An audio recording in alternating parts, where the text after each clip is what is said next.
यहाँ पर कीर्ति निधि पांडे, इस वक्त तो भाई हालात इस वक्त हर तरफ ही ऐसे हैं ना, तो यहाँ पर सवाल उठाने की बजाय एकजुट होकर समाधान ढूंढने की कोशिश की जाए, वो ज्यादा सही रहेगा, या आरोप लगाते रहिए?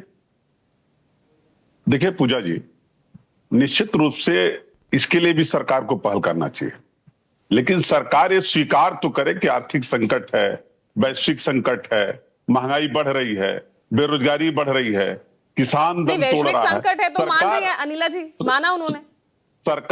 सरकार इस बात को स्वीकार करेगी, सभी विपक्षी दलों के साथ बैठेगी, तब तो सभी दल अपनी राय देंगे और उसके संकट का कोई निवारण होगा। अनिला जी तो ये बताने में व्यस्त है कि हमारे महंगाई दर सिंगल डिजिट में है।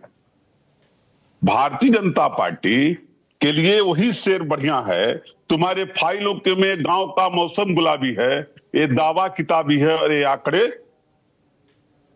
किताबी है।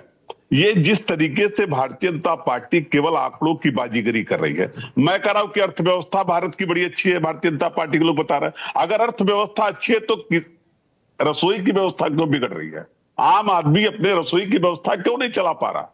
लगातार वो महंगाई की बात झेला, और आप बता रही केवल 4 रुपए बढ़े हैं, 4% डीजल और पेट्रोल के दाम बढ़े हैं। केवल 4% का असर यह है कि जहां ट्रकों का भाड़ा 45,000 था, वहां 55-56 हजार हो गया भाड़ा। और जब ट्रक के भाड़ा बढ़ेंगे, माल ढुलाई का भाड़ा बढ़ेगा, तो महंगाई अपने आप बढ़ रही है, लगातार बढ़ रही है, और सरकार इस पर नियंत्रण करने में पूरी तरह फेल है। मैं कह रहा हूं कि यही मोदी जी कहते थे जब 2014 में डॉलर के मुकाबले रुपया 66 पे था, 65 पे था, तो कहते थे सरकार में कुछ काला है। आज तो देश पूछ रहा है, मोदी जी आपकी सरकार में काला है कि नहीं? अब तो 97, अब आप तो शतक लगाने वाले हैं। देश की जनता आपके शतक लगाने पे आपके लिए ताली बजाने वाली। अब तो ये डॉलर के मुकाबले रुपया शतक पहुंचने वाला है। महंगाई की मार जनता को भी और झेलना पड़ेगा सरकार की गलत नीतियों के कारण। वैश्विक संकट तो है, आज जब कच्चे तेल का दाम बढ़ रहा है अंतरराष्ट्रीय बाजार में, तो पेट्रोल और डीजल के दाम बढ़ जा रहे हैं। लेकिन जब कच्चे तेल के दाम, कभी पेट्रोल और डीजल के दाम कम हुए? कभी नहीं कम हुए। इन्होंने केवल अपने मित्रों के लिए नहीं, तो 4 साल से बढ़े भी नहीं ना, पेट्रोल डीजल के दाम कहां बढ़े, स्थिर रखे सरकार ने।